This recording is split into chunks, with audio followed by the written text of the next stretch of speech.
तो आदाब, नमस्कार, गुड इवनिंग, सत श्री अकाल। एक बार फिर आप तमाम लोगों का स्वागत है क्राइम तक की कहानी के इस एपिसोड में। उम्मीद है पूरी फैमिली अच्छी होगी, अपना ख्याल रख रही होगी। करीब 52 दिन पहले 52 डेज 15 अप्रैल की तारीख थी इसी साल। प्रयागराज का एक हॉस्पिटल था। रात के करीब 10:30 बजे थे। अतीक अहमद और उसका भाई अशरफ दोनों की पेशी थी। वहाँ मेडिकल चेकअप के लिए ले जाना था। 17 पुलिस वाले थे और अचानक उन 17 पुलिस वालों और मीडिया के कैमरों के बीच 3 लोग आते हैं और अंधाधुंध गोलियां चलाते हैं। बस सेकंड भर के अंदर अतीक और अशरफ ज़मीन पर गिरा था और उसके बाद दोनों की मौत हो जाती है। इत्तेफाक से जब ये सब कुछ हुआ, कैमरे में तस्वीरें कैद हो रही थी और उसके ज़रिए पूरे देश और दुनिया ने देखी, आप सब लोगों ने भी देखी। तो 17 पुलिस वालों की मौजूदगी में 2 क्रिमिनल को 3 लोग घुसकर मार के निकल लेते हैं। 52 दिन बीत जाता है। 52 दिन के बाद करीब पौने 2 महीने बाद तारीख आती है 7 जून, यानी कल। शाम के करीब 4 बजे थे। एक शख्स जिसका नाम संजीव जीवा है, जो यूपी के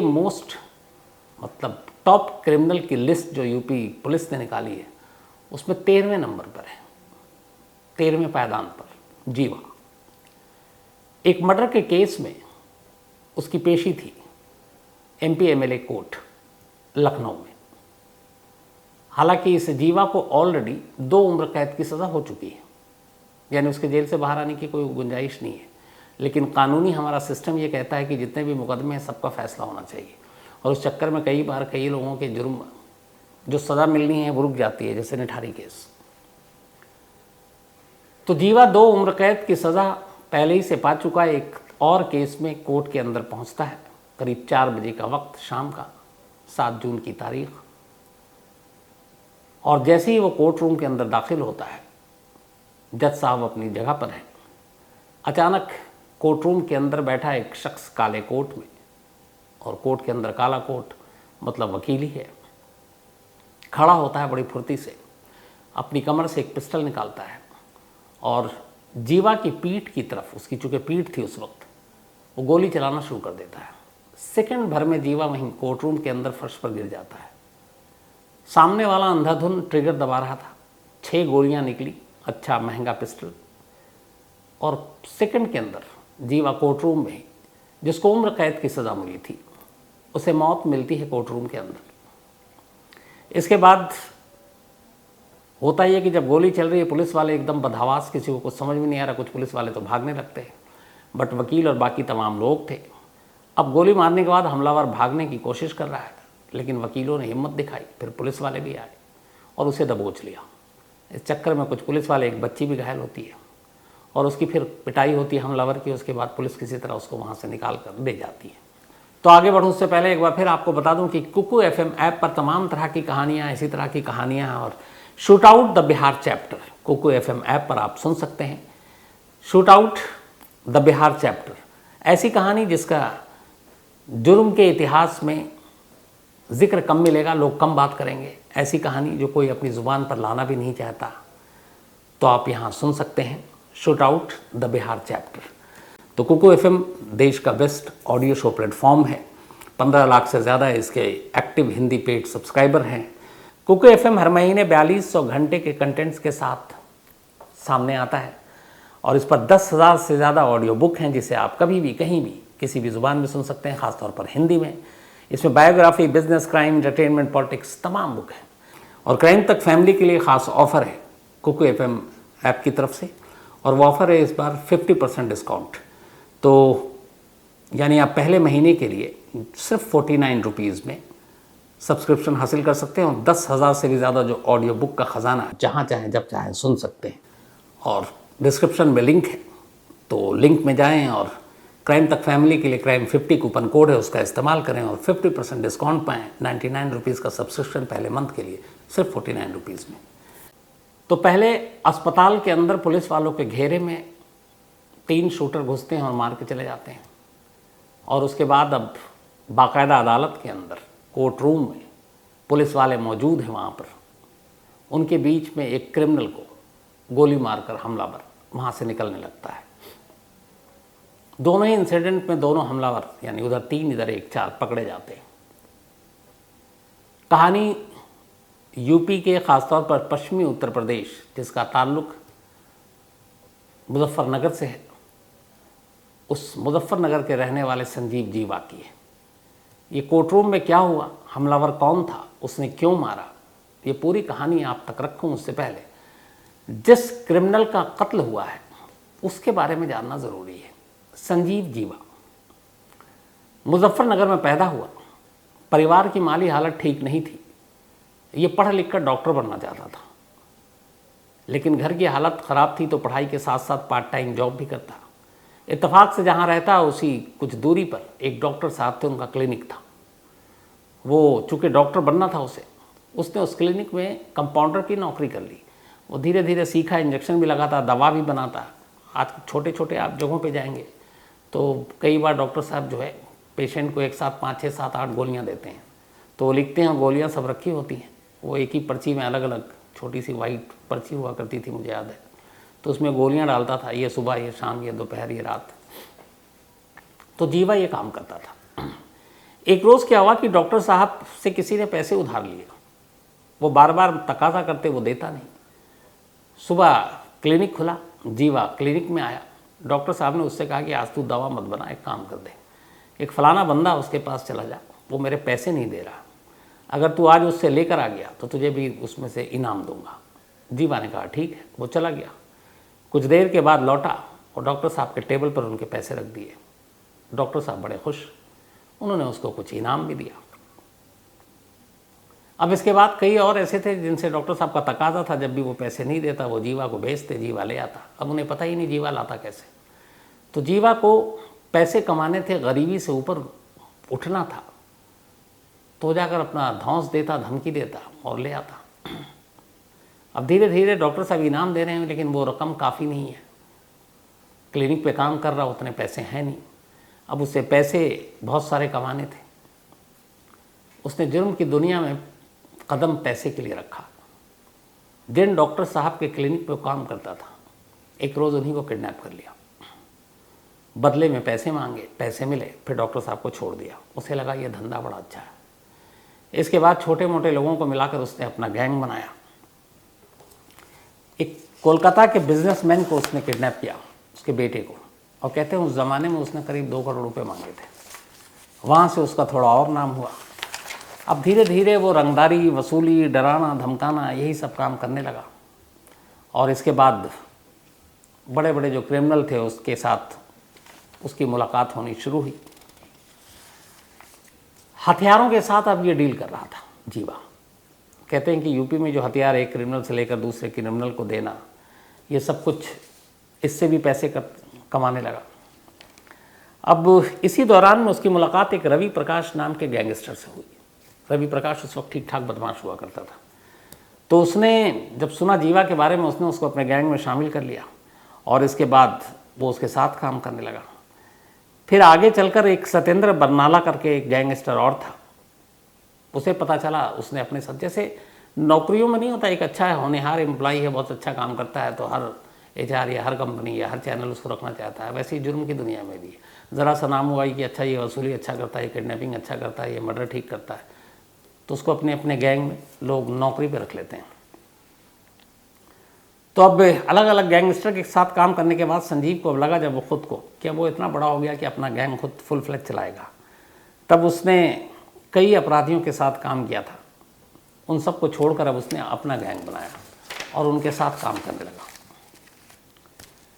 90 के दशक में जब ये उभर रहा था जीवा, उस वक्त यूपी में बहुत सारे डॉन थे। हालांकि इसका वेस्टर्न यूपी से कनेक्शन था क्योंकि मुजफ्फरनगर इस तरफ है और साथ में उत्तराखंड। उस वक्त यूपी में मुख्तार अंसारी, ब्रिजेश, मुन्ना बजरंगी, बदन सिंह बद्दो, भोला जाट, ऐसे तमाम लोग थे जो जुर्म की दुनिया में अपना नाम कमा रहे थे गलत तरीके से। उसी दौरान में 1997 10 फरवरी को बीजेपी के एक लीडर ब्रह्मदत्त द्विवेदी, इनकी हत्या कर दी जाती है और ये हत्या करता है कोई और नहीं बल्कि जीवा। अब ब्रह्मदत्त द्विवेदी एक बीजेपी का कद्दावर नेता थे। आप इसी से अंदाज़ा लगाइए कि जब हत्या हुई, उनकी मौत के बाद अंतिम संस्कार में हिस्सा लेने के लिए दिल्ली से पूर्व प्रधानमंत्री अटल बिहारी वाजपेयी जी और लाल कृष्ण आडवाणी उप प्रधानमंत्री भी थे। ये दोनों गए थे ब्रह्मदत्त द्विवेदी की अंतिम संस्कार में शामिल होने के लिए, और उन ब्रह्मदत्त द्विवेदी की हत्या की जीवा ने। जब ये खबर फैली उसके बाद जीवा गिरफ्तार भी हुआ। तो अब यूपी का हर बड़ा गैंगस्टर जीवा को अपने गैंग में शामिल करना चाहता था, क्योंकि उन्हें लगा कि जो आदमी इतने बड़े नेता को मार सकता है फिर वो हमारे काम का होगा। हर गैंग उसको लेना चाहता था। अब जीवा के पास चॉइस था कि वो कौन सा गैंग ज्वाइन करे, लेकिन वो उसकी अपनी एक पसंद थी। वो फ़ैन था मुन्ना बजरंगी का, एक और गैंगस्टर जो मुख्तार अंसारी का करीबी हुआ करता था। मुख्तार अंसारी का एक तरह से शूटर भी। तो जीवा के पास जब ऑप्शन थे तब उसने इस ऑप्शन की बजाय मुन्ना बजरंगी के साथ काम करने की अपनी ख्वाहिश जताई, और फिर वो मुन्ना बजरंगी से मिला। जेल में ही मुलाकात हुई। अब जेल में रहते हुए भी धंधा चल रहा था, फिर आना जाना सब लगा रहता। अब वो मुन्ना बजरंगी से हाथ मिलाने के बाद और ज़्यादा पावरफुल हो गया। अब वो मुन्ना बजरंगी का फ़ैन और मुन्ना बजरंगी मुख्तार अंसारी का, और इस तरीके से बजरंगी के ज़रिए जीवा मुख्तार अंसारी तक पहुंच गया, और अब वो मुख्तार अंसारी के लिए काम करने लगा। जब ब्रह्मदेव द्विवेदी की हत्या के बाद कृष्णानंद राय, एक और बीजेपी के नेता जिनकी हत्या की गई, कहते हैं कि 400 गोलियां मारी गई थी, और मुख्तार अंसारी का इसमें नाम आया। इसमें नाम आया था जीवा का भी, यानी ब्रह्मदत्त द्विवेदी के बाद जीवा का एक और नेता की जान लेने के मामले में नाम आया, फायर में नाम था। गिरफ्तारी भी हुई, मुकदमा भी चला। ब्रह्मदत्त द्विवेदी के मामले में मुख्तार अंसारी को सज़ा हो गई, लेकिन जीवा बरी हो गया। हालांकि यूपी पुलिस सूत्रों का कहना है कि जो कृष्णानंद राय की हत्या के लिए जिन हथियारों का इस्तेमाल किया गया था, वो सारे हथियार जीवा ने ही मुख्तार अंसारी गैंग को दिए थे, लेकिन वो बरी हो गया। इसके बाद मुकदमा चलता रहा, और एक हरिद्वार के बिजनेसमैन थे जो कारपेट का बिजनेस जिसका था, उसकी गोली मारकर हत्या कर दी गई। उत्तराखंड पुलिस ने शूटरों को पकड़ लिया हफ्ते भर के अंदर। जब शूटरों को पकड़ा तब उन्होंने कहा कि उन्होंने ये हत्या जीवा के कहने पर किया, और उस वक्त जीवा जेल में था। फिर उसका नाम आया, पूछताछ हुई, तो बहुत सारे उसके खिलाफ मुकदमे, लेकिन 2 ऐसे मामले आए जिसमें वो गिर गया। एक ब्रह्मदत्त द्विवेदी केस, उसमें उसको उम्र कैद की सज़ा हुई। दूसरा इस बिजनेसमैन का केस जो हरिद्वार का था, उसमें भी उसको उम्र कैद की सज़ा हुई। हालांकि बाद में जीवा ने कहा कि जिस बिजनेसमैन को मारा गया हरिद्वार में, उसे नहीं मारा जाना था।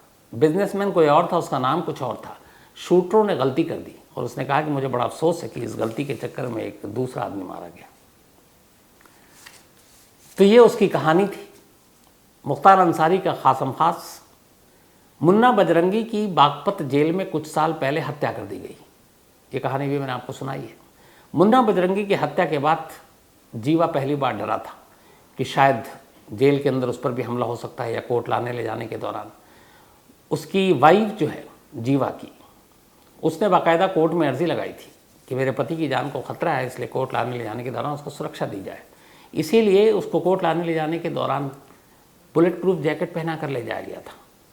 लेकिन अब जीवा की वाइफ का इस इंसिडेंट के बाद इल्ज़ाम है कि पिछले 2 पेशी के दौरान जीवा को बुलेट प्रूफ जैकेट नहीं दिया गया, और इत्तेफाक से कल भी नहीं था, और इसीलिए सारी गोलियां सीने और पीठ में लगी। 6 गोलियां लगी थी, 4 सीने पर और 2 कमर पेट से नीचे। तो कोर्ट के अंदर एक शख्स, जहाँ पे पुलिस भी है, जीवा की सुरक्षा भी है, और एक अकेला बंदा जाकर एक यूपी के मोस्ट वांटेड क्या टॉप क्रिमिनल की लिस्ट में जिसका नंबर 13वें नंबर पर नाम है, उसको जाकर कैसे मारेगा, और वो कौन हो सकता है। तो पुलिस ने इसके बाद तफ्तीश की। जो शख्स पकड़ा गया कोर्ट के अंदर से, उसका नाम पता चला कि विजय यादव है। विजय यादव यूपी के जौनपुर का रहने वाला है। बीकॉम पास कर रखा है। बीकॉम करने के बाद वो मुंबई गया। 3 साल तक उसने मुंबई में पानी के पाइप बनाने वाली एक कंपनी में काम किया। इसके बाद फिर कोरोना वरोना से ये सब कुछ हुआ, वो वापस घर आया, कोरोना काल में घर रहा। अब इतने बड़े गैंगस्टर और डॉन को मारने वाला विजय यादव कितना बड़ा क्रिमिनल है। तो जब उसकी कुंडली खंगाली गई तो पता चला कि उसके खिलाफ कुल 2 केस हैं। एक केस एक नाबालिग लड़की को भगाने का था, जो आजमगढ़ का मामला था, और उस मामले में उसको पकड़ा गया और वो 6 महीने जेल भी रहा। 6 महीने बाद वो ज़मानत पर बाहर आया। उसकी वजह ये थी कि उस लड़की के घर वालों से सुलह हो गई थी, समझौता, और फिर ये बयान आया कि जो लड़की थी वो किसी और लड़के के साथ भागी थी, धोखे में विजय यादव को पकड़ लिया। तो ये केस ख़त्म कानूनी पन्नों से। अब उसके खिलाफ सिर्फ एक केस आज की तारीख में, और वो है कोरोना काल में कोरोना की गाइडलाइंस और कोरोना के नियमों का उल्लंघन करना। जैसे आप बिना मास्क के सड़क पर जा रहे हैं, या आप हाथ मिला रहे हैं, या आपने दूरी कम कर रखी है, एक साथ एक गाड़ी में आप 4-4 लोग बैठे हुए हैं, तो कोरोना वाला मामला एक दर्ज है, जो कि हीनियस क्राइम में कहीं से नहीं है। तो एक शख्स जिसका क्रिमिनल कोई हिस्ट्री नहीं, कोई बैकग्राउंड नहीं, वो शख्स यूपी के इतने बड़े डॉन को भरी अदालत में घुसकर मारने का जिगरा कहाँ से लाया। अब दूसरी कहानी है इसकी कि ये लास्ट 10 मई को अपने घर गया था। 10 मई को शादी थी एक रिश्तेदार की। 11 मई को ये घर से निकल गया कि अब मैं मुंबई नहीं जाऊंगा, लखनऊ में ही नौकरी ढूंढूंगा। और 11 मई के बाद इसका अपने घर वालों से कोई संपर्क नहीं हुआ। पिता की हलवाई की मतलब मिठाई की दुकान है, तो मोबाइल भी इसका बंद। घर वालों से पूछा गया तो उन्होंने कहा उसके पास इतने पैसे भी नहीं होते। कई बार मोबाइल रिचार्ज कराने के भी उसके पास पैसे नहीं होते। लेकिन जिस पिस्टल से उसने जीवा को गोली मारी, उस पिस्टल की कीमत करीब 7 लाख रुपए है, 7 लाख। अब सवाल ये है कि एक पेशेवर शूटर की तरह उसने गोली मारी, कोर्ट के अंदर जाकर मारी, इसके लिए हिम्मत चाहिए। और जिसके पास फ़ोन रिचार्ज करने के तक के पैसे नहीं है, 7 लाख की पिस्टल कहाँ से आई। यहीं से फिर सारी साजिश की कड़ियाँ जो है वो बहुत सारे सवाल को जन्म देती हैं। इसे बताया कि इसने कई बार कोर्ट की रेकी की। इससे पहले जब पेशी पे लाया गया था जीवा, तब ये कोर्ट रूम में था। इसके बाद इसने तरीका ढूंढा। शायद दिल्ली का भी इंसिडेंट इसे याद होगा कि दिल्ली के कोर्ट रूम में इसी तरीके से मर्डर हुआ था। इसने काले कोट सिलवाए, इसके बाद एक फाइल ली, पिस्टल रखी और कोर्ट रूम में पहुंच गया।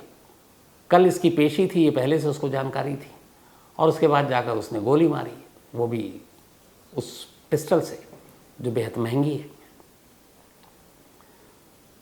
तो सेम यहाँ पर अतीक और अशरफ वाली कहानी रिपीट हो रही है। दोनों की अगर आप समानताओं को देखें तो अतीक और अशरफ को भरी पुलिस सुरक्षा के बीच में घुसकर 3 लड़कों ने मारा, और उन तीनों के पास 10-12 लाख की पिस्टल थी महंगी, और तीनों का फाइनेंशियल बैकग्राउंड देखें तो बिल्कुल गरीब। तो इतने महंगे पिस्टल कहाँ से लाए। वहाँ वो तीनों मीडिया वालों का भेष बनाकर गए थे, यहाँ ये वकील का भेष बनाकर गया। वहाँ उन तीनों का डायरेक्ट अतीक अशरफ से कोई दुश्मनी की कहानी नहीं आई। यहाँ अब तक की पड़ताल के मुताबिक विजय यादव जीवा से न कभी मिला, न उसे जानता है, न दूर दूर से उसकी कोई कहीं से भी दुश्मनी है। तो जिसे जानता तक नहीं, जिससे कोई दुश्मनी नहीं, ऐसे शख्स को मारने के लिए कोई इतना बड़ा खतरा कैसे मोल लेगा कि उस अदालत के अंदर जज के सामने जाकर कत्ल करे, और पकड़ा जाए तो उसे पता है कि यहाँ पे तो कहीं से आपके बचने का कोई चांस ही नहीं है, क्योंकि जज साहब खुद गवाह बैठे हुए हैं। तो अब यहीं पे ये सवाल उठ रहा है कि जब कोई रिश्ता ही नहीं है, कोई दुश्मनी ही नहीं है, एक दूसरे को जानता नहीं है, तो उसने फिर क्यों मारा। तो इसका मतलब है कि यहाँ पे इसके पीछे कोई है। जैसे सेम अतीक अशरफ केस में उन 3 लड़कों के पीछे कोई मास्टरमाइंड, यहाँ भी मास्टरमाइंड, पर वो कौन है। 52 दिन हो गए हैं अतीक अशरफ को जो मारने वाले तीनों लड़के, उनकी असलियत क्या है, किसके इशारे पर उन्होंने किया, वो पिस्टल उन्हें किसने दी, इसके जवाब नहीं मिले। अब इस कांड के बाद कल फिर यूपी पुलिस ने एक इंक्वायरी कमेटी बैठा दी है, स्पेशल इन्वेस्टिगेटिव टीम। अब वो पता करेगी विजय यादव ने क्यों मारा जीवा को।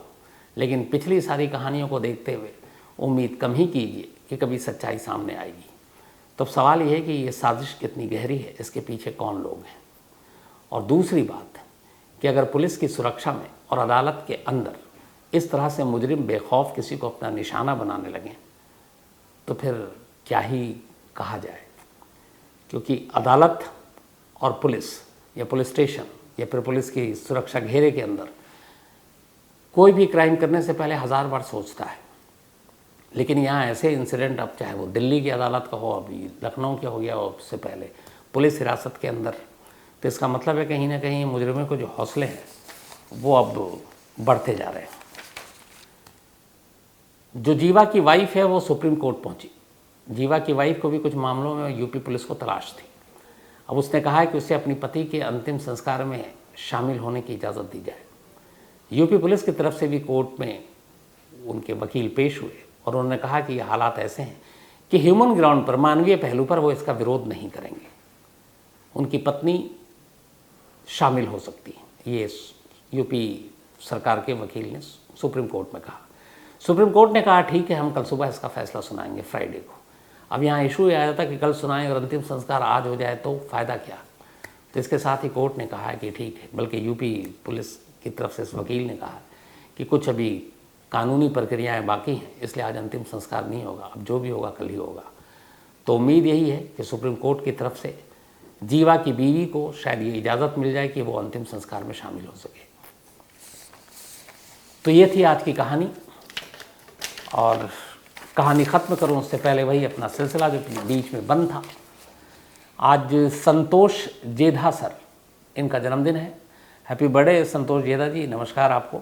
और ये महाराष्ट्र रणजी टीम के हेड कोच हैं और श्रीनाथ DS साहब ने भेजा है। तो पूरी क्राइम तक फैमिली की तरफ से आपको बहुत बहुत जन्मदिन की शुभकामनाएं, बधाई। ईशांत प्रवीण, बल्कि इशरत प्रवीण, इनका भी आज बर्थडे है, तो हैप्पी बर्थडे इशरत। और ये आशिक अली की वाइफ है। हिमांशु त्यागी, इनका भी आज जन्मदिन है, तो हैप्पी बर्थडे हिमांशु। और मिथिलेश त्यागी ने भेजा है। इसके अलावा जवाहर चौबे जी का भी जन्मदिन, तो हैप्पी बर्थडे जवाहर चौबे जी, हालांकि बिलेटेड। जया और अनमोल ने भेजा है। साथ ही प्रियंका सिंह और अमित सिंह, इन दोनों की एनिवर्सरी, आप दोनों को बहुत बहुत बधाई। तेजस्वी ने भेजा है। इसके अलावा अविनाश पटनायक या जीवा की कहानी सुनना चाहते थे। जैसी एक कहानी की फरमाइश की है। Dinesh Singh, thank you so much आपका। देविंदर सिंह राठौड़ एक कहानी की फरमाइश की है, एंड थैंक यू। इसके अलावा जगदीप सिंह एक कहानी की फरमाइश की है। श्रेया सिमरन, थैंक यू सो मच आपका। और धन सिंह रावणा राजपूत, इन्होंने लिखा है कि आजकल इतनी सारी इस तरह की खबरें आ रही हैं कि एक दूसरे के लोग जान ले रहे हैं, जो लिव इन में रहते हैं, प्यार करते हैं, ये जान लेते कैसे ले लेते हैं। तो धन सिंह रावण जी, इसका क्या जवाब दूँ कि कैसे ले लेते हैं। लेकिन अफसोस की बात यह है कि न मालूम कब से ये होता आया कि इंसान ही इंसान का दुश्मन है, जान लेता है और जान ले रहा है, और मालूम नहीं ये सिलसिला कभी रुकेगा भी कि नहीं रुकेगा। तो कहानी में इतना ही, लेकिन एक बार फिर आपको याद दिला दूं कि कुकू FM ऐप पर क्राइम तक फैमिली मेंबर्स के लिए खास ऑफर है। क्राइम 50 कूपन है, डिस्क्रिप्शन में लिंक है, यहाँ आप जाएं और 99 रुपीज़ का सब्सक्रिप्शन 49 रुपीज़ में पहले मंथ के लिए पाएँ और कुकू FM के मज़े लें। तो कहानी में आज इतना ही। अब आपसे मुलाकात होगी कल रात 9 बजे किसी नई कहानी के साथ। तब तक अपना ख्याल रखिएगा। Thank you very much.